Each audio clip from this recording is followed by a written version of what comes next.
여기 오신 네 분 협상과 토론에 두려움이 없는 분들인데요. 그래서 화도, 미움도, 고통도 없지 않을까라고 예상을 해봤지만은 오늘 확인을 좀 해봐야 될 것 같아요. 한마디만 더 할게 클럽 네 분의 대변인 모셨습니다. 자, 강사빈 국민의힘 전 상근 부대변인 나오셨어요. 안녕하세요. 네, 안녕하십니까. 강사빈입니다. 예, 최민석 더불어민주당 대변인 나오셨어요. 안녕하세요. 네, 안녕하세요. 최민석입니다. 예, 두 분은 이제 지난번에도 같이 저랑 토론했고 오늘 새로운 손님 두 분 오셨는데 강미정 조국혁신당 대변인 나오셨어요. 안녕하세요. 네, 처음 인사드립니다. 조국혁신당 대변인 강미정입니다. 예, 반갑습니다. 그리고 그 옆에 문성호 개혁신당 선임 대변인 나오셨어요. 안녕하세요. 네, 안녕하세요. 개혁신당 선임 대변인 문성호입니다. 예, 네 분 정말 반갑습니다. 오늘 의도치 않게 블랙 앤 화이트 약간 이런 식으로 이게 화면 유튜브 화면으로 보면은 이렇게 진영 대결이 이렇게 갈린 것 같은데 꼭 그렇게 우리가 진행될 것 같지는 않아요. 바둑돌도 흰 바둑돌, 검은 바둑돌. 예. 포스 여러분에게 포스가 함께하게 제가 이런 말로 하면서 스타워즈 얘기가 있으니까 네. 오늘 저 즐겁게 좀 해보도록 하겠습니다. 일단 짧게 뭐 이게 1시간이 좀 안 되는 시간인데 생각보다 4명이서 얘기하다 보면은 시간이 많지가 않아요. 제가 좀 말씀드리고 싶은 거는 하고 싶은 말씀은 다 하되 내가 차례가 왔으니 내가 내 차례에서 모든 얘기를 다 쏟아내겠다. 이렇게 막 5분씩 얘기하시면 안 돼요. 이렇게 또 다른 분들도 왔다 갔다 하는 게 좀 더 이렇게 청취자분들 듣기에도 좀 편하지 않을까 그런 생각이 들고요. 일단 각자 한마디씩 좀 대변인 하시면서 좀 어려운 점들 뭐 하시고 싶은 얘기들 한번 해보시죠. 이번에는 반대로 문성호 대변인부터 한번 말씀해 주세요. 제가 이제 이전에 국민의힘부터 지금 개혁신당까지 이제 대변인만 한 3년, 4년 정도를 하고 있는데요. 예. 대변인이라는 직책이 사실 좀 재미가 많이 없는 직책입니다. 아무래도 이제 다른 사람의 목소리를 대변하는 거기 때문에 본인의 의견을 내세우기가 사실 좀 쉽지 않고 이런 방송에서 개인적인 생각을 얘기한 것도 당 대변인이 얘기했으니까 뭔가 당의 공식적인 입장으로 비춰질 우려가 있기 때문에 또 몸을 좀 사려야 되고 그래서 저 같은 경우에는 원래는 이제 시민단체 활동을 하다가 정치권에 들어와서 제가 주장하고자 하는 거를 사실 못하는 상황이 굉장히 답답함을 느끼는 사람이거든요. 근데 대변인은 어쩔 수 없이 그걸 계속 이제 감내해야 되는 직책이지 않습니까? 이 부분이 이제 대변인이 가지는 좀 애로사항이라고 생각을 하고 이제 개혁신당에 와가지고 이제 조금 어려운 게 뭐냐면 방금 얘기한 대로 대변인은 결국에는 자기 당의 입장을 얘기하는 거가 중요한데 저희 당이 아무래도 새로 생기다 보니까 여러 가지 아젠다들에 대해서 당의 입장이 정립되지 않은 사안들이 많아요.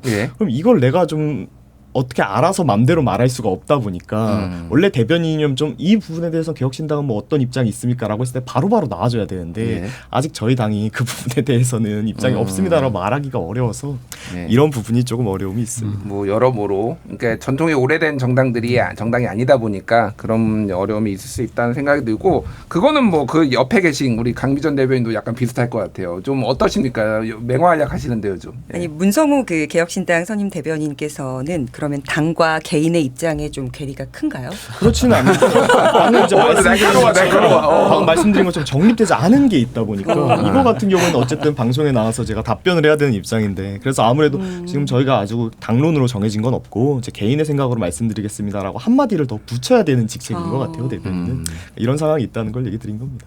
저의 경우에는 그 혁신당의 뭐 어떤 당론이랄지 이런 게 정해져 있는 건 아니에요. 그러니까 제 입장에 대해서 얘기를 주로 주관적으로 판단해서 하면 아침에 그 회의 시간도 이제 참여하는 비율이 보통 다 당직자들이 높고 하다 보니까 그냥 얘기를 하고 후 감수를 받는 시스템이 돼버렸어요. 아 그래요? 네, 그러니까 이거 보통 흔치 않은데 이런 일은 조심스럽지만 이제 보통은 뭐 논평이 나가기 전에 이제 발제가 들어오고 그 발제받은 것 중에 선택해서 논평을 하고 그리고 검수받고 나가잖아요. 약간 그 순서가 좀 달라요. 아니 엄청난 믿음을 지금 우리 강미전 대변인이 받으시나 봐요. 그러니까 더 이상 밀려서 그러니까 더 이상 밀려갈 곳이 없기 때문에 뭐 더 위험하겠냐 이런 입장이에요. 뭐 조국 대표도 마찬가지지만 저 또한 뭐 검찰 리스크라면 검찰 리스크 가지고 있지 않겠습니까? 그래서 여기서 죽으나 뭐 잘못 말하여 주구나 별 이제 차이가 없다라는 생각으로 하고 있습니다. 청명해 주구나 한식해 주구나 죽기 직전이다 이런 말씀을 그쵸, 네. 해주신 것 같고 자 그러면 이제 더불어민주당 최민석 대변인 네, 전통과 역사의 민주당은 당론이 부럽다. 네, 아무래도 좀 정립이 된 게 많기 때문에 근데 이게 저희는 좀 요즘 힘든 거라고 하면 상황적으로 워낙에 현안이 막 쏟아지고 어제도 강미정 대변인님 그 소통관 기자회견장에서 만났는데 이제 한 퇴근하기 거의 직전 시간대에 김진표 의장 회고록이 나와갖고 급하게 그러면 또 예. 팔로우도 해야 되고 논평도 해야 되고 하니까 좀 상황적인 부분에서 워낙에 좀 어지러운 상황도 많고 현안도 많다 보니까 하나하나 팔로우하고 대응하고 입장 얘기하고 이런 것들이 아무래도 대변인 하면서 가장 어려운 부분이지 않나 싶습니다. 역시 뭐 요즘 현안이 너무 많아요. 네, 워낙에 많다 보니까 많고 네. 또 요즘 뭐 민주당이 사실 국회를 하다시피 하다 보니 그쵸, 네. 대응해야 될 것도 많고 그런 것 같습니다. 더 조심스러운 것도 네. 있습니다. 그래서 강사빈 대변인. 네. 네, 아까 우리 강미정 대변인께서 사생결단의 각오로 이렇게 대변인을 하고 계시다는 말씀을 들으니까 제가 참 부끄러워지기도 하는데 저는 사실 이제 대변인을 그만둔 지 한 2개월 정도 돼가고 있습니다. 아, 근데 전 대변인이시군요. 전 예. 대변인이고 뭐 크게 중요하진 않더라고요. 네, 지금은 이제 지역에서 창업해서 자영업을 하고 있는데 예. 요새 제가 오히려 요새 소회를 좀 말하면 좀 옛날과는 다르게 편하게 당내 그다음에 당 내부 사람들이 비호하는 사람들을 대상으로도 좀 소신 있게 말할 수 있다는 거. 그게 참 저한테 당 내부 사람이 비호하는 사람이라면 윤석열 대통령인가요? 아니죠. 우리 그 도태우 변호사나 장해찬. 도태우 장해찬. 네. 일단 받아줬어요? 아니요, 받아주지 않았고. 검토한다라고만 채널에 근데 의해서 이게 나왔어요. 조정훈 의원이랑 유상범 의원 같은 분들이 이렇게 방송에서 딱 적극적으로 말하시기 시작하니까 그 다음부터 당내에서 누구도 눈치를 보면서 기명으로 말을 못 하더라고요. 그래서 제가 이제 한마디를 썼는데 언론 보도가 뜨고 1시간 안 돼서 장해찬 최고위원한테 차단을 당했어요. 페이스북에서. 페이스북에서. 동지애를 느낍니다. 네. 근데 이런 것들을 보면서 저는 이제 이런 말을 좀 속 시원하게 할 수 있는 게 이제 대변인을 그만두고 장점이구나라는 생각을 오히려 하고 있습니다. 그렇군요. 왜 차단을 할까요? 그래도 여당의 최고위원까지 지내신 분이 그러니까 무슨 실익이 있다고 차단을 하는지 제가 뭐 장해찬 전 최고를 깔려고 하는 건 아니고요. 죄송합니다. 근데 굳이 왜 차단을 해서 또 한번 뒤끝이 남는 이런 일을 하는지는 솔직히 잘 모르겠어요. 자, 방금 우리 최민석 대변인이 이제 김진표 국회의장 회고록 얘기를 하셨으니 그 질문부터 좀 한번 드려볼게요. 최근에 이제 김진표 전 국회의장께서 회고록 대한민국은 무엇을 축적해 왔는가 이걸 냈는데 뭐 이제 본인이 경험한 10개 정부에 대해서 평가도 하고 대한민국이 어떻게 나아가겠는가 이런 좋은 내용인데 그 좋은 내용에 대해서는 기사가 하나도 안 나고요. 오직 하나 이제 윤석열 대통령과 독대를 했는데 윤석열 대통령이 이제 이태원 참사에 대해서 좀 음모론적 시각 그러니까 이게 좌파들이 이런 것들을 좀 조작한 거 아니냐 이런 말을 했다라고 해서 그냥 큰 파장이 일어나고 국민의힘이나 뭐 여당에서 그러니까 대통령실에서는 이거는 좀 왜곡됐다 뭐 이런 얘기들을 한 것 같아요. 편하게 뭐 이렇게 한 분씩 말씀해 주시면 좋을 것 같습니다. 뭐 어떤 민주당부터 먼저 할까요? 네. 뭐 민주당이 할 말이 많을 것 같다. 그렇죠. 저는 네. 어제 말씀드린 대로 늦게 오후에 이 사안이 터졌는데 보고 나서 이제 두 가지 문제 의식이 가지게 됐습니다. 첫 번째는 대통령이라는 사람이 극우 유튜버, 그러니까 뭐 되게 음모론이죠. 그러니까 그런 음모론 수준의 이야기들을 마치 국회의장과 독대하는 자리에서 마치 정말 사실인 것처럼 또는 어떤 수사의 결과인 것처럼 언급을 하면서 그거를 국정 운영에 반영을 하려고 했다라는 것에 대한 굉장히 큰 우려가 첫 번째고요. 그리고 두 번째는 이태원 참사 희생자들에 대해서 어떻게 그렇게 이야기를 할 수가 있나. 그러니까 이 사안 자체에 대해서 국민의 생명과 안전을 지켜야 하는 대통령이라는 사람의 입에서 이게 조작되고 어떤 특정 세력이 개입한 그런 사건이다라고 얘기를 할 수가 있나. 이 두 가지 측면에서 되게 경악스러웠고요. 이게 5.18 민주화 운동에 대해서 폄훼하시는 분들의 주장과 사실은 뭐가 다른가에 대해서도 좀 생각을 해보게 됐습니다. 그래서 이 두 가지 문제에 대해서 저는 대통령실이 뭐 왜곡됐다라고 반론을 했지만 이게 만약에 사실이 아니었으면 사실 무근이라고 얘기를 했겠죠. 그러니까 본인들도 뭔가 좀 캥기는 게 있는 것 같고요. 이런 부분에 대해서 좀 직접적으로 논평에서도 밝혔습니다만 대통령께서 좀 직접적으로 해명을 하시거나 진위 여부를 밝히셔야 되는 문제다. 이거는 단순히 말 한마디의 실수가 아니라 앞으로 대한민국이라는 나라의 키를 잡고 있는 분이 그런 생각을 갖고 있다라는 건 굉장히 큰 문제이기 때문에 알겠습니다. 좀 직접 밝혀야 할 것 같습니다. 대통령이 직접 입장을 밝히는 게 좋을 것 같다. 뭐 네. 어떤 다른 분 말씀해 주시죠. 강민전 지금 대변인. 네, 최민석 우리 대변인께서 말씀을 주셔서 그날 아마 우리가 만난 날이 소통관에서 네, 만난 맞아요. 날이 저희 논평이 45분에 나간 걸로 알고 있고 예. 또 우리 최 대변인님이 55분에 들어갔어요. 근데 지금 먼저 그 윤석열 대통령이 통수권자인데 어떻게 가볍게 그렇게 극우 유튜버들이 할 수 있는 얘기를 의장하고 만나는 그 자리에서 독대 자리에서 할 수 있는지 뭐 도덕성과 윤리의식 적인 면에서 보더라도 좀 문제가 있다 이렇게 말씀을 주셔서 저는 그러면 그 다음 얘기를 해보겠습니다. 대변인실에서 대신 윤석열 대통령 입장에 대하여 왜곡된 것 같다라는 말씀을 하셨는데 대통령실에 있는 그 누구도 윤 대통령과 김 전 의장이 대화를 나누던 그 자리에 있지 않았어요. 예. 모르죠. 두 사람만 아는 거겠죠. 그러면 예. 윤석열 대통령에게 직접 이야기를 듣고 전한 거라는 거밖에 안 되잖아요. 그게 아니라면 본인들이 알아서 대응했거나. 그러니까 윤 대통령에게 확인하지 않고. 예. 그래서 지금 우리 최 대변인 말씀처럼 윤석열 대통령이 직접 나와서 이게 사안이 크니 지금 최혜병 특검에도 거부권 행사하면서 여러 가지 트리거가 될 수 있는 김건희 여사까지 소환되는 상황 왔잖아요. 그러면 심각성을 좀 인지하고 나와서 본인이 직접 해명을 했어야 된다고 생각을 합니다. 그리고 말씀대로 전혀 사실 무근이면 사실 무근이라고 했겠죠. 그러니까 대응을 대통령실에서 하는 건 아니었다.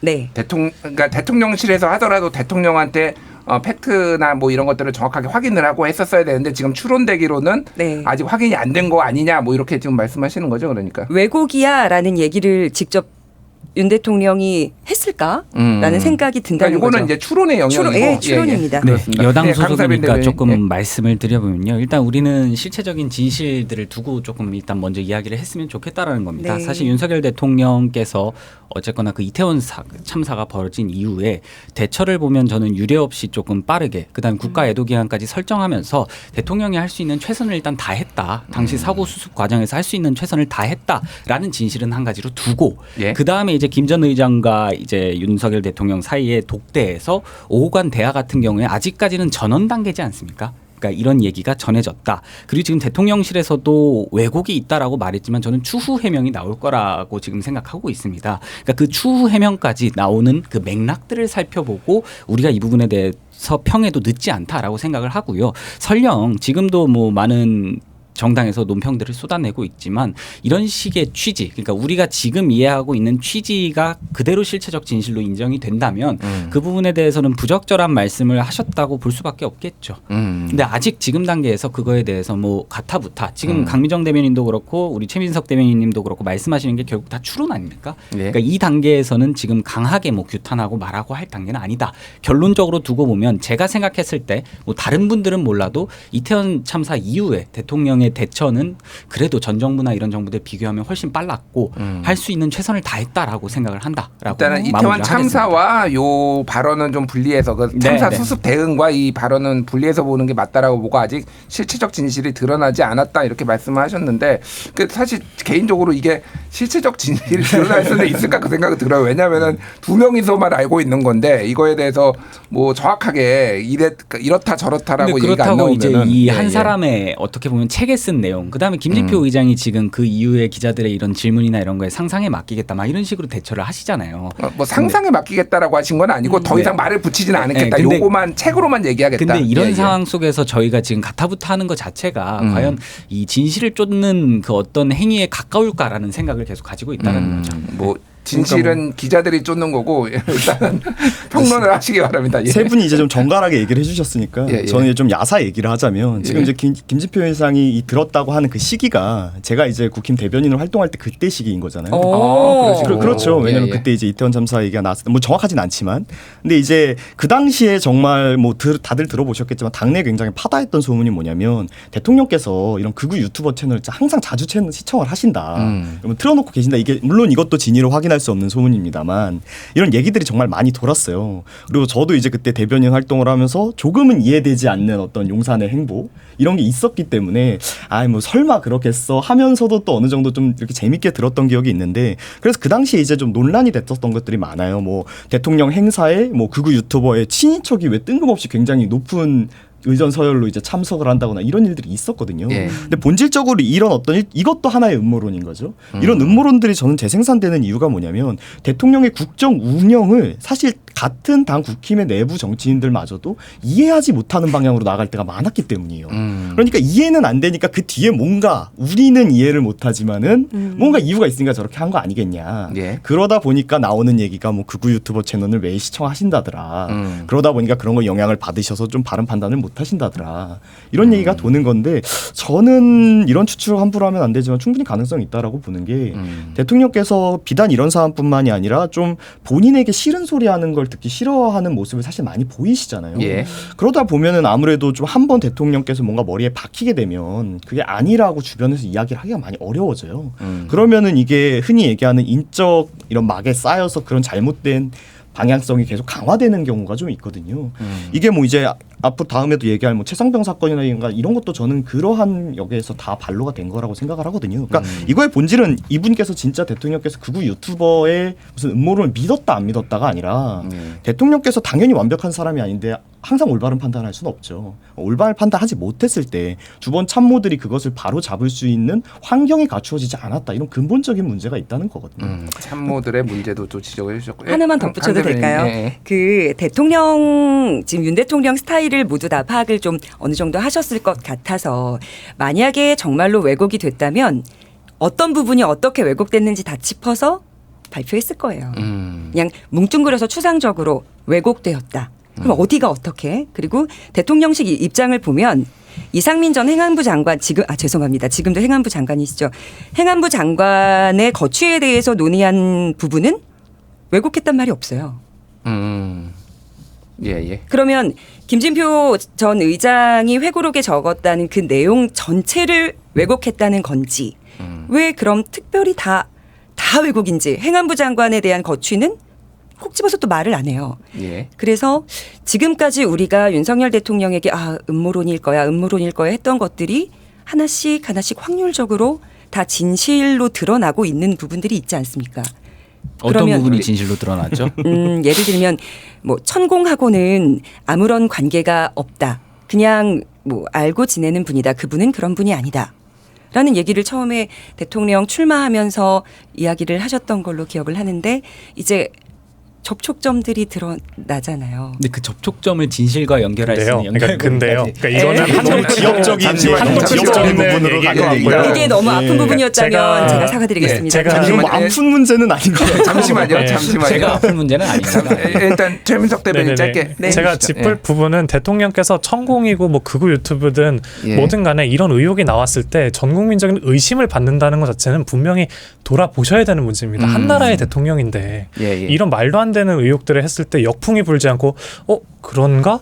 이게 설득력이 없는 순간부터 그 대통령의 리더십부터 해서 모든 게 지금 무너질 수 있다라는 얘기이기 때문에 이 부분에 대해서 좀 집중을 해서 좀 파봐야 되지 않을까 싶습니다. 알겠습니다. 이제 천공까지 가면은 안 돼요. 맞습니다. 그걸로 내가, 말씀드리고 싶은 마음은 없었어요. 예, 그거 던져 놓으시고 갑자기 너무 거기로 정말, 가면 안 된다고 하시면은 일단은 요 얘기는 여기로 이제 접는 걸로 하겠고요. 지금 이제 국회 현안들 얘기를 좀 할 텐데 일단은 민주당 주도로 이제 법안들이 속속 통과되고 있는데 가장 뜨거운 얘기부터 좀 해야 될 것 같아요. 방송산법 좀 얘기하고 또 이제 방통위원장 김홍애 방통위원장 탄핵.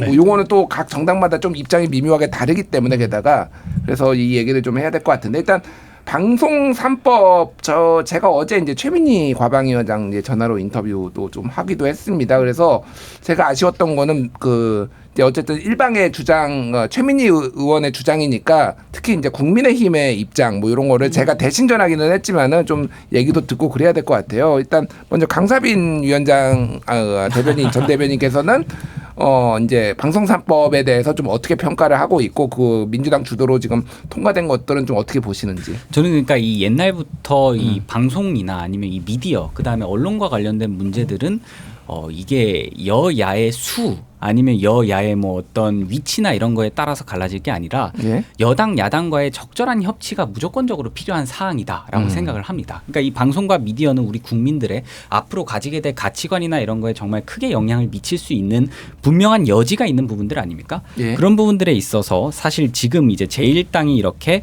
자기네들의 의중대로 일방적으로 끌고 가는 상황 자체는 용납할 수가 없다. 그리고 국민의힘 내부에서도 사실 그 부분에 참 드라이브를 강하게 걸기 위해서 미디어 특별위원회라든지 대표적으로 김장겸 전 MBC 사장님이라든지 이런 분들이 또 비례대표로 이렇게 해가지고 실제 원내까지 들어가 계시는 상황입니다. 그러니까 저희 입장에선 전문가들도 어느 정도 구성하고 있고 실제로 그거에 대해서 대화를 나눌 준비가 끝나 있다라고 돼 있는데 민주당에서 제1당의 지위를 이용해서 계속해서 협치 없이 끌고 가고 있기 때문에 개탄스러운 상황인 거고 두 번째로 사실 방송 이 법 말고도 지금 이제 방송통신위원회 위원 임명이나 이런 거 관련해서도 국회에서 통과를 안 시켜주고 있는 사안들이 있습니다. 네. 그렇다 보니까 이 기관들이 실제로 굴러가지 못하고 식물 상태로 남아 있는 경우가 많습니다. 그러니까 국회 추천 방통위원 네, 말씀하시는 네, 그거를 거죠? 국회가 통과를 안 어. 시켜주고 있다고요? 아니 저희는 그러니까 어쨌거나 협치나 이런 여지에서 일단 네, 말씀하시고 네, 뒤에 진짜 듣겠습니다. 궁금해요. 예. 네.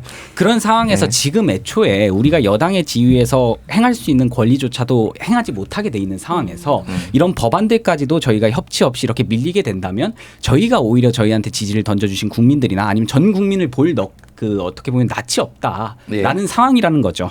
알겠습니다. 이게- 최민석 대변인 네, 하실 그러니까- 말씀이 많은 것 같은데. 그러니까 국회에서 뭐를 통과를 안 시켜주고 있다라는 건 잘 모르겠고요. 어제 이제 그러니까 통과를 안 시켜주는 건 윤석열 대통령이시죠. 최민희 의원님 의원 되시기 전에 방송통신위원으로 민주당 몫으로 추천을 했는데 그거 계속 뭉개고 계시다가 그리고 숫자 얘기 잘하신 것 같아요. 그러니까 언론의 영역에서 숫자가 중요하고 협치와 타협이 중요하다라고 하셨는데 그러면 방송통신위원회 2인 체제로 지금 운영을 하고 있습니까? 그것도 대통령이 임명한 사람들로. 그러니까 사법부도요 이 사안에 대해서 이미 2차례 정도나 방통위의 2인 그 체제의 위법성을 지적을 했고요. 심지어 방통위가 외부 법률 자문을 받은 것에서조차 이 2인 체제는 일시적이고 합의제인 행정기관이 법률상 운영 불가능하지 않을 경우에만 가능하다고 명시를 했는데 예. 지금은 대통령이 야당목 방통위원 임명을 거부했고 방통위는 대통령의 신복이라고 할 수 있는 김홍일 위원장과 부위원장이 1년 동안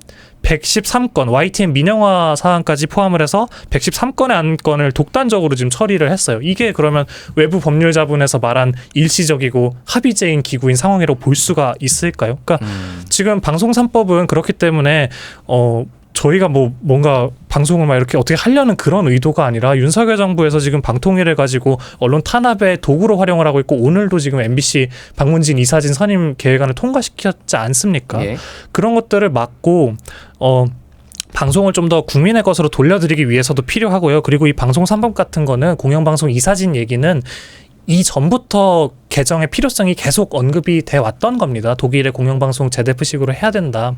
그래서 했는데 윤석열 정권에서 거부권 행사했잖아요. 네. 그렇기 때문에 재추진을 하는 거고 그런 면에서 좀 국민의힘이나 윤석열 정부에서 부당하다라고 얘기하는 건 좀 설득력이 알겠습니다. 부족하지 않을까 싶습니다. 예. 어느 분 문성호 대변인 먼저 하시겠어요? 이게 되게 좋은 게 앞에 이렇게 디테일한 부분에 대해서 얘기를 많이 해주시니까 제가 좀 전체적인 담론을 얘기할 수 있어서 좋은데 일단 저희 당 입장 같은 경우에는 저희도 얘기하신 이런 2인 체제가 굉장히 문제점이 많다라는 점에 동의합니다. 이 부분이 시정이 돼야 된다고 생각을 하고 다만 탄핵이라는 것이 비단 이번 사안뿐만 아니라 지금 정치권에서 탄핵이라는 단어가 너무 오용되고 너무 쉽게 쓰이고 있어요. 사실 탄핵이라는 거는 정말 이 사람을 쫓아내지 않으면 이게 안 될 정도라는 심각한 상황이 있을 때 정말 마지막 수단으로 저는 쓰여야 되는 사안이라고 생각을 하는데 김홍의 방통위원장 탄핵 특히 네, 말씀하시는 맞습니다. 거죠? 예. 그렇기 때문에 지금 이게 좀 너무 급하게 탄핵을 추진하는 거는 이 사안의 이제 옳고 그름을 떠나서 조금 더 이야기해 볼 수 있는 지점이 있지 않을까. 그래서 우선은 저희는 탄핵에 참여하지 않는 거고요.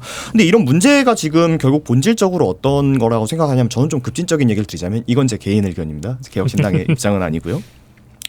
결국에는 지금 이제 공영방송들이 국가로부터 어떤 예산이나 이런 걸 받기 때문에 거기에 예. 대한 감시나 여기에 대한 권한이 국가에서 이제 임명하는 직책들이 어느 정도 가질 수밖에 없는 구조지 않습니까? 근데 그러다 보니까 정권이 바뀔 때마다 그걸 자기들이 입맛 맞는 사람들에게 채우기 위해서 매번 사실 똑같은 내용들이 반복돼 왔었어요. 그러니까 지금 이제 윤석열 대통령이 비판을 받지만 과거 이제 문재인 정부 때도 사실 똑같이 겪었었고 앞으로도 저도 이게 시정되지 않으면 매번 반복될 것이라고 생각합니다. 예. 그러니까 이 부분에 대한 개혁이 분명히 필요한 것은 맞는데 지금 이제 민주당 측에서 주장하는 이제 뭐 흔히 얘기하는 방송 3법, 4법의 얘기를 보면은 뭐 시민 단체가 이사로 참여하고 이런 분의 내용들이 많아요. 디테일한 부분에서 따져봐야 되겠지만 이런 류의 어떤 시민 단체 참여형 뭐 이사진이나 결정권을 나누는 게 이 시민 단체가 진정으로 시민들을 대변하지 못하는 사례들이 사실 꽤 있었거든요. 물론 이게 일부러 그렇다라기보다는 어쩔 수 없이 생기는 괴리 같은 것도 있을 수 있겠지만 그러니까 그냥 민주당에서 단순히 지금 이제 대통령이나 뭐 국가 정부 차원에서 임명하고 추천하는 것만으로는 너무 국가가 뭐 방송을 장악하기가 쉬우니까 다른 방안으로 한번 해보자라고 하는데 이 방안들이 과연 그러면 얼마나 여기에는 공정성을 담보할 수 있을까 여기에 대한 논의가 저는 사실 아직 좀 부족하다라고 생각을 하거든요. 그러니까 이 부분에 대해서 밀어붙이기만 하기보다는 진짜 좀 담론의 장으로 올려갖고 여러 이야기를 좀 더 나눠볼 수 있으면 좋죠. 근데 물론 이게 워낙 오래된 거다 보니까 그럼 언제까지 얘기하냐는 거냐라고 할 수 있지만 언론이라는 것이 사실 굉장히 중요한 거잖아요. 특히 언론의 자유라는 것이. 그러니까 뭐 이번에 그 민주당이 이제 좀 너무 급하게 처리하고 네. 말씀하셨다시피 여론 수렴이 없었다라고 한 것에 대해서 민주당 쪽에서는 이미 지난번 거부권 행사 당할 때 이미 다 그때 다 했다 뭐 이렇게 이제 얘기를 하기는 했어요. 뭐 그런 맥락들이 있는 것 같고 요거 사실관계는 정확하게 좀 바로잡을 필요가 있는데 그 이제 세금이 들어가는 부분은 공영방송은 없고 이제 KBS 같은 경우에는 이제 수신료 사실상 준조세긴 그렇죠. 하지만 수신료를 걷어서 이제 운영이 되는 부분이 일정 부분 이제 예산을 차지하고 있고 그 지배구조 같은 경우에는 공영이지만은 MBC 같은 경우에는 뭐 아무런 게 들어가지 않아요. 그냥 그러니까 세금이 아니라 광고로 광고나 본인들이 이제 하는 거고 YTN은 이제 민영화됐지만은 그러니까 그런 지배구조가 있는 거지 세금이 들어가는 언론사가 그렇게 많지는 않다. 요거는 좀 말씀드리겠습니다. 그래서 제가 좀 급진적으로 말씀드리고 싶은 거는 어디까지 제 개인 의견으로 저는 오히려 민영화가 이런 게 좀 해결할 수 있는 방향이 될 수 있다라고 생각해요. 민영화요? 그러니까 물론 이제 민영화가 되면은 이런 뭐 광고 수익이나 이런 것 때문에 뭐 기업에 휘둘릴 수 있다라고 하지만은 사실 이런 국가가 휘두르는 것이 저항하기가 훨씬 힘들거든요. 예를 들면 광고야 이 기업에게서 안 받아도 다른 기업에서도 받을 수 있는 거고.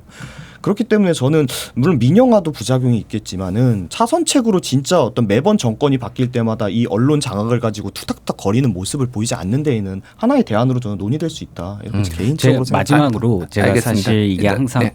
짧게, 여당의 입장에서 말하는 게 사실 참 힘든데 제가 여기서 딱 한 가지 덧붙이고 싶은 게 있다면 그러니까 민주당이 거대 여당이던 시절이 있지 않았습니까? 예. 사실 그런 시절에는 이런 어떤 담론이나 이런 이슈에 관해서 적극적으로 다루지 않다가 왜 이제 여당의 지위를 뺏기고 나서 이 얘기를 시작하는가에 대한 의문점을 항상 가지고 있었던 것이고요. 예. 그다음 두 번째로 우리 문성호 대변인의 의견에 항상 저도 공감을 했던 게 정권이 바뀔 때마다 이런 얘기가 나온다는 건 분명히 정치적으로 연결 관계가 있고 거기서 발생하는 우리 국민들의 이 신뢰하지 못하는 상황이 발생하는 거다. 그 부분을 잡아나갈 수 있도록 오히려 협치를 통해서 대안을 좀 잡아나갔으면 좋겠다라는 생각 덧붙이겠습니다. 어제 최민희 과방위원장께서 제가 그 질문을 드리니까 민주당이 잘못했다고 실토하셨고요. 더 빠르고 네. 더 강한 민주당이 네. 되겠습니다. 예. 그 한 가지만 말씀을 드리자면 그 어쨌든 방송사는 언론사도 마찬가지겠지만 광고가 중요하잖아요. 그러면 광고는 현 정부의 눈치를 안 볼 수가 없죠. 근데 전체적으로 어쨌든 아까 우리 최 대변인 말씀하셨던 것처럼 모든 편성이며 아니면 좌지우지할 수 있는 힘을 방통위원장이 갖고 있단 말이에요.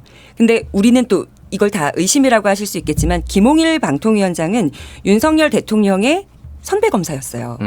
그리고 지금 청문회라고 할 수 입법 청문회에서 이제 질의받는 걸 보면 대답하시는 걸 보면 잘 알지 못해요. 방송 전체 맥락에 대해서도 그 구조도 잘 몰라요. 처음에 나왔을 때 나는 수사를 해봐서 어떻게 돌아가는지 압니다. 웬만큼은 알겠죠. 그 전체 구조에 대해서는 파악할 수 있겠죠. 수사했다니까. 근데 지금 김홍일 방통위원장 들어와서 뭐 MBC 하나만 예를 봐도 1억 9천만 원어치의 어떤 소송비가 들었단 말이에요. 근데 대답이 그래요. 그거 돌려받으면 되죠. 그러니까 현안에 대해서 심각성이 좀 다른 분들보다 떨어지는 것 같다는 거예요. 두 분이서 결정해서 하기에는 위험 부담이 또 솔직히 그냥 김홍일 방통위원장은 좀 크다는 생각이 또 듭니다. 전문성이 많이 떨어진다. 네. 근데 뭐, 그 전문성이 떨어져서 탄핵을 해야 되는 거하고 좀 다른 문제잖아요. 근데 그러니까. 지금 보면 보통 예. 어떤 사안들마다 임계점이라는 게 있잖아요. 근데 국민들이 볼 때 지금 그게 너무 많이 쌓여 있고 안타깝게도 김홍일 방통위원장이 딱 들어오는 그 시점에 맞닥치 않았는데 경향신문도 대통령 턱이랑 이마 좀 잘라냈다고 그걸로 대통령실에서 전화 와. 그리고 돌발 영상도 영상 내리라고 해. 이래서 이거 뭐야 이거 군부 독재야? 막 이런 생각이 딱 쌓여가던 중이라는 거죠. 그래서 최민희 위원장이 인정하고 그래 우리 전 정부 때 못한 부분 인정합니다라고 말씀 주신 부분도 같은 맥락이라고 생각해요.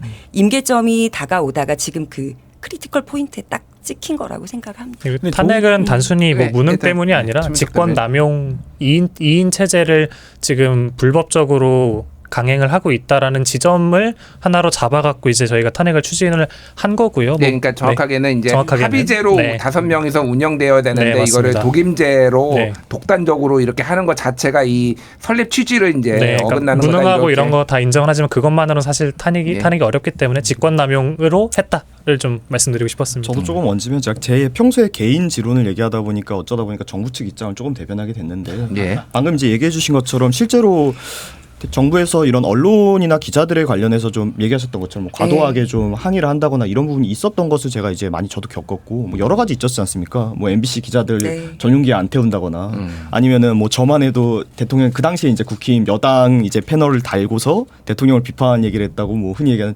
뭐 보수 참칭 패널 뭐 이런 리스트업에 진짜 흔히 얘기하는 데서 뭐 찍혀나가는 경험이 하나 있기도 했고 네. 그러니까 이런 부분이 있기는 한데 얘기하신 바와 같이 그거가 이제 탄핵으로 연결되는 과정에서는 조금 더 논의가 있어야 된다고 보고 얘기하신 것처럼 지금 2인 체제는 너무 좀 일방적으로 흘러갈 수 있기 때문에 이 부분에 대한 시정 필요하다고 생각합니다. 알겠습니다. 뭐 강사님 되면 짧게 하실 말씀 있으세요? 아니, 그냥 한 문장만 말했으면 예. 됩니다. 우리 조국 혁신당은 너무 의심과 추론을 통해서 말씀을 주시는 것 같아요. 제가 의심과 사실 추론? 너무 좀 불편합니다.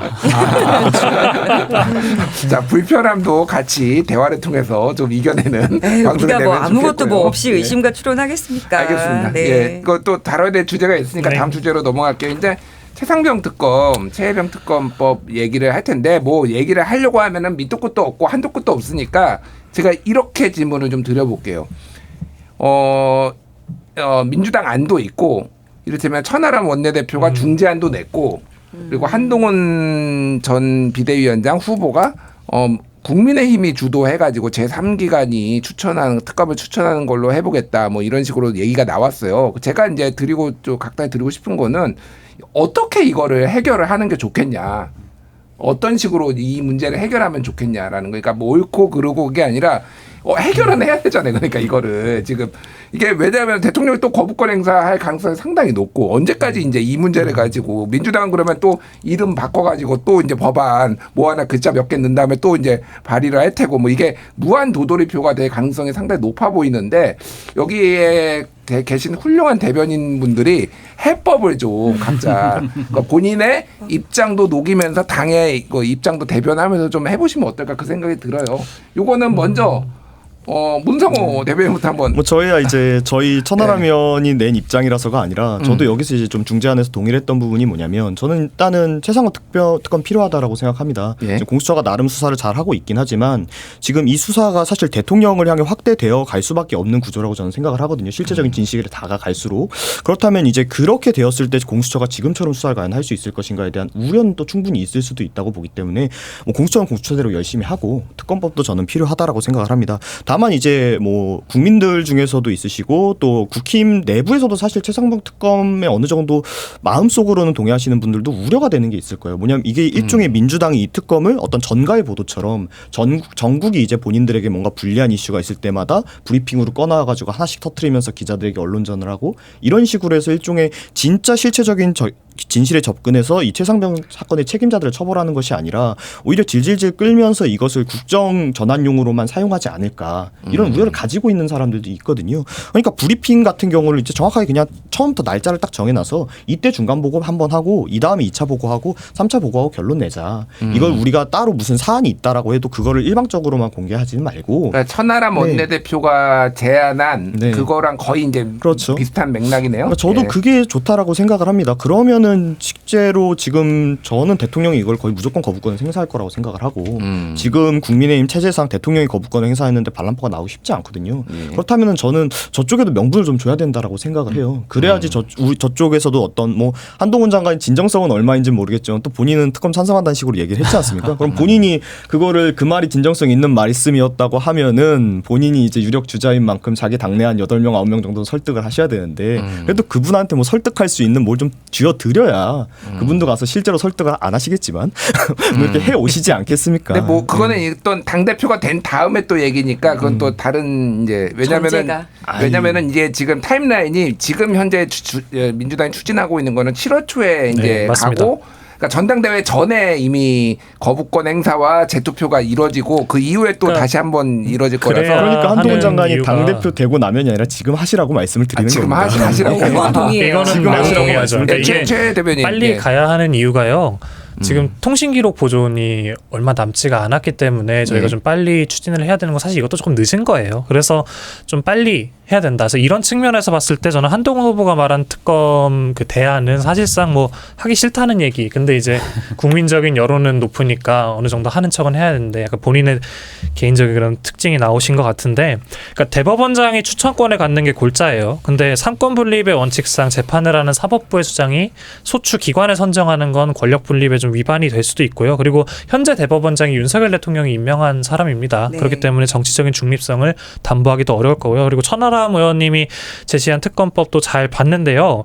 좀 우려스러운 건 대한변협에서 특검을 이제 추천을 하게 되어 있습니다. 근데 이 특검은 살아있는 권력을 수사하는 특검이기 때문에 정치적인 중립성이 매우 중요하잖아요. 그런데 대한변협의 정치적인 중립성이 지금 의심을 받는 상황이에요. 박상수 변호사가 국힘 1호 인재 영입으로 가지 않았습니까? 예. 그리고 검찰 출신인 윤석열 대통령이 수사 대상이 돼야 할 윤석열 대통령이 그 측근들이 대한변협에 줄 하나가 없을까요? 그러니까 그런 우려점들이 있어요. 그래서 가장 합리적인 대안은 야 7당이 이제 공동으로 특검을 추천하는 것으로 저는 보입니다. 그리고 천하람 의원과 개혁신당이 이 특검 추진의 의사가 분명하다면 저는 본회의에 이 특검 수정안을 좀 제출을 해주실 것을 요청을 드리고 싶어요. 왜냐하면 본회의에 수정안을 제출을 해서 협의가 돼서 이게 나오면, 그러니까 수정안을 제출하는 게 20명의 공동 발의자가 필요합니다. 그렇죠. 예. 그렇게 된다면 그 국민의힘, 그러니까 이제 윤석열 대통령이 거부권을 행사했을 때 그 거부권을 저지할 수 있는 200선도 어느 정도 좀 확보가 가능합니다. 그래서 현실적으로 봤을 때는 말씀해 주신 대로 이제 국민의힘 의원들도 반란표를 행사할 수 있는 어떤 명분을 줘야 되기 때문에 예. 근데 그런 걸 좀 타임라인이 너무 길어지면 수사가 진척이 안 되고 진실규명에 방해가 될 수 있기 때문에 본회의에 수정안을 내서 알겠습니다. 협의를 해서 예. 늘리는 걸로. 이래라 천하람으로 지금 귀결되는 네, 이래라. 근데 저는 이제 얘기해 주신 분이 조금 아, 우려가 예. 되는 게 네. 정치적 중립이 중요하기 때문에 야칠당이 합동으로 이제 공동 발의를 해야 된다고 하는데, 물론 이제 그게 어떻게 할 것인지에 대해서 논의를 또 해봐야 되겠지만 실질적으로 지금 민주당이 어쨌든 의석수가 압도적으로 강한데 그냥 야칠당이 협의하자라고 해서 과연 거기에서 그럼 다른 당의 의사를 얼마나 민주당 측에서 양보를 해줘야 될 상황인데, 그러니까 특검을 추천하는 예. 걸 야칠당으로 하자라는 그러니까 거예요. 그걸 예. 어떻게 추천할까요? 저희 7명이 그 추천하는 것을 뭐 협의체를 구성해서 한 명씩 각 당마다 표를 1표씩 가지고 할까요? 어떤 식으로 할지 그거에 대한 논의가 또 필요하잖아요. 그렇죠, 그거는. 그것도 얘기하신 타임라인 길어지는 거는 똑같고, 만약 여기에서 결국 또 뭐 민주주의 체제에서 뭐 다수결? 민주당이 거대 장당이고 국민들의 선택을 받았기 때문에 우리가 하겠습니다. 그러면 이거야말로 얘기하신 정치적 중립적이 담보되지 않는 거죠. 그러니까 대한변협이 저도 뭐 얘기하신 바가 완전히 없다고는 생각할 수 없겠지만 그렇게 얘기를 한다면 사실 대통령이라고 하는 거대한 권력과 그 권력 주변에 있는 사람들이 우리나라 어떤 조직에 줄 하나가 없겠습니까? 그러니까 그렇게만 볼 일은 아니고요. 예. 대한변협도 사실 저는 뭐 여러 가지 안 중에서 차선책이라고 생각을 합니다. 왜냐하면 아무래도 이게 특검법이라는 게 법과 관련된 재판과 수사니까. 예. 자, 이 시간이 국민의힘 많지 않아서 입장에서 강사빈 항상 대변인. 우리 예. 당이 이 최혜병 특검법에 반대했던 가장 큰 골자가 정쟁이었습니다. 그죠? 이게 정쟁으로 흘러가서 아까 문성호 대변인께서 잘 지적해 주신 내용들이 저는 그 본질이라고 봐요. 뭐 브리핑이나 이런 걸 통해서 정치적인 위기 극복 수단으로 쓰려는 거 아니냐. 그러니까 이런 부분들에 대해서 해소된 안이 천하람 원내대표 안으로 나와 있지 않습니까? 만약에 그렇게까지 된다면 국민의힘 내부자 입장에서 이제 더 이상 반대할 명분을 가지긴 힘들 것이다 라는 생각을 가지고 있고요. 그다음에 이제 중요한 건 구체적인 방안이 어떻게 흘러 들어가야 될지에 대한 논의를 하는 게 가장 중요한 부분이라고 보고,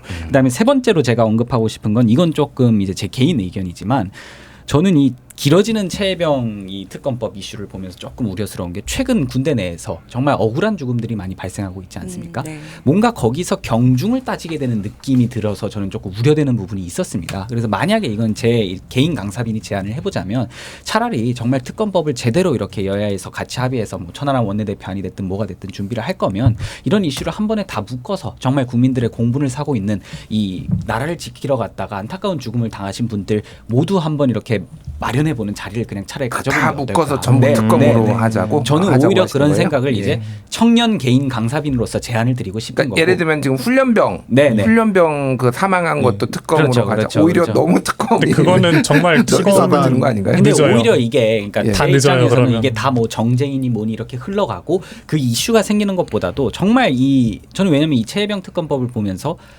너무 이 이슈에만 매몰되면서 지금 발생하고 있는 다른 이슈들을 놓치고 있다라는 생각도 많이 들었거든요. 아니 알겠습니다. 저 생각 좀 강미전 다른데 대변인님. 예. 이 최혜병 특검법 이슈에 매몰됐다라고 하는데 그냥 단순한 순직 해병, 그러니까 사망한 해병 대원의 일이 아니에요.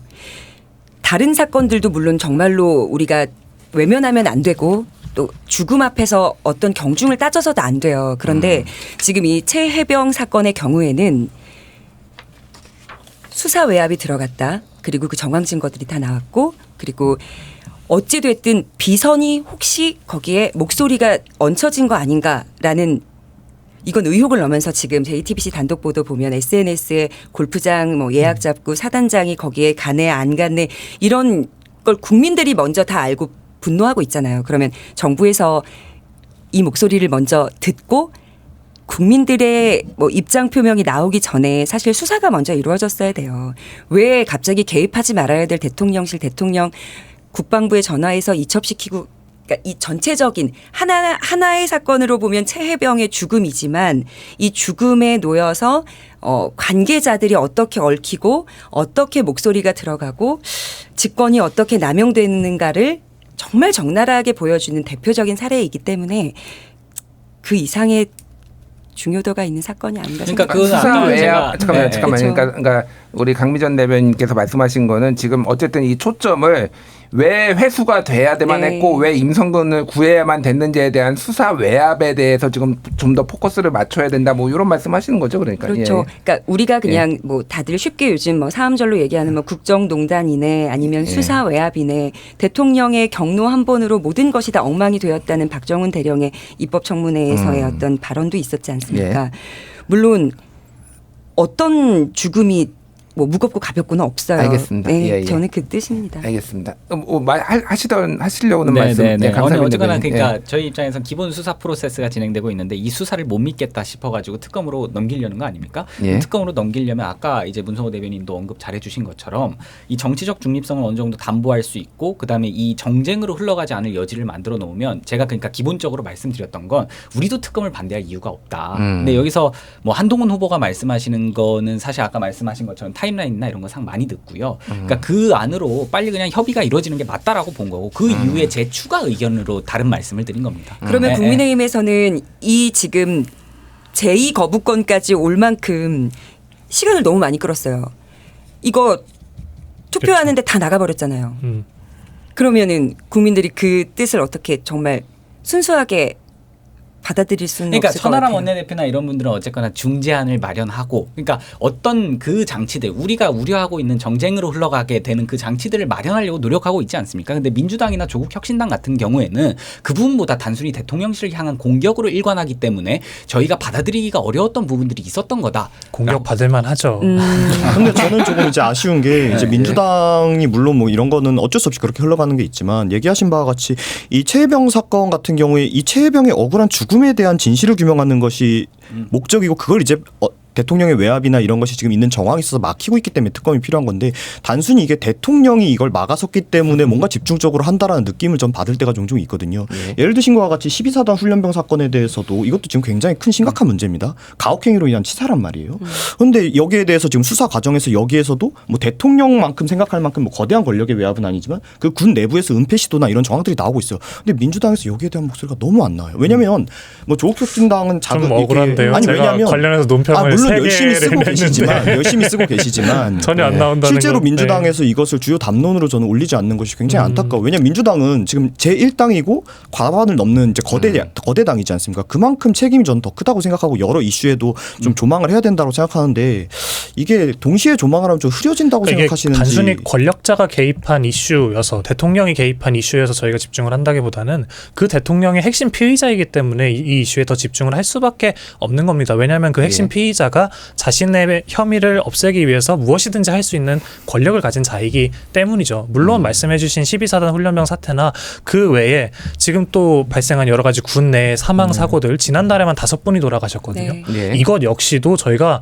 말씀해주신 대로 뭐 종합적으로 군 내에 지금 무슨 일이 벌어지고 있는 건지 과연 우리나라 사람들이 우리나라 청년들이 장병으로 안심하고 입대를 할 수 있는지 부모들이 내 아이를 군대에 안심하고 보낼 수 있는지 당연히 국정조사나 필요한 조치들을 다 해야겠죠. 경중을 따진 적은 없습니다. 그리고 마지막으로 예, 짧게 예. 그 윤석열 대통령이 그랬어요. 수사가 미진하거나 진행이 잘 안 된다 싶으면 자기가라도 특검 하시겠다고 그 약속은 지키시면 됩니다. 그럼 우리가 이렇게 고생하고 특검을 해라 맨날 브리핑하고 이렇게 하지 않고 그래 간단하게 뭐 내 전화기가 문제였어? 검사 시절부터 쓰던 휴대전화 이미 제출하면 끝나요. 압수수색까지 갈 것도 없어요. 지금 민주당 의원들이 나와서 압수수색하라고 나머지 두 분 것까지 이제 얘기를 하시던데 사실은 대통령만 마음 먹으면 쉽습니다. 내놓으면 되잖아요. 예. 딱 알겠습니다. 거기까지입니다. 그러니까 정확하게는 대통령은 이제 공수처 수사가 끝났음에도 불구하고 미진한 부분이 그렇죠. 있다라면 하겠다라고 이제 하신 거고 아직 이제 공수처 수사는 진행 중이니 뭐 그거는 좀 이제 대통령 입장하고 조금 미묘한 차이가 있다 이런 말씀 드리고 시간이 다 돼가지고 제가 네. 좀 이제 한마디씩 드리고 싶은데 시간이 없어요. 그래서 오늘 굉장히 치열했던 토론이 아니었나 이런 생각이 들고 다음에 이 멤버 굉장히 좋아서 다음에 한번 또 모셔야 될 것 같다라는 생각이 듭니다. 자, 한마디만 더 할게 클럽 멤버들과 함께한 시간 줄이도록 하겠고요. 함께해 주신 최민석 더불어민주당 대변인, 강사빈 국민의힘 전 상근부대변인, 강미정 조국혁신당 대변인, 문성호 개혁신당 선임대변인 네 분 감사합니다. 감사합니다. 네, 감사합니다. 고맙습니다.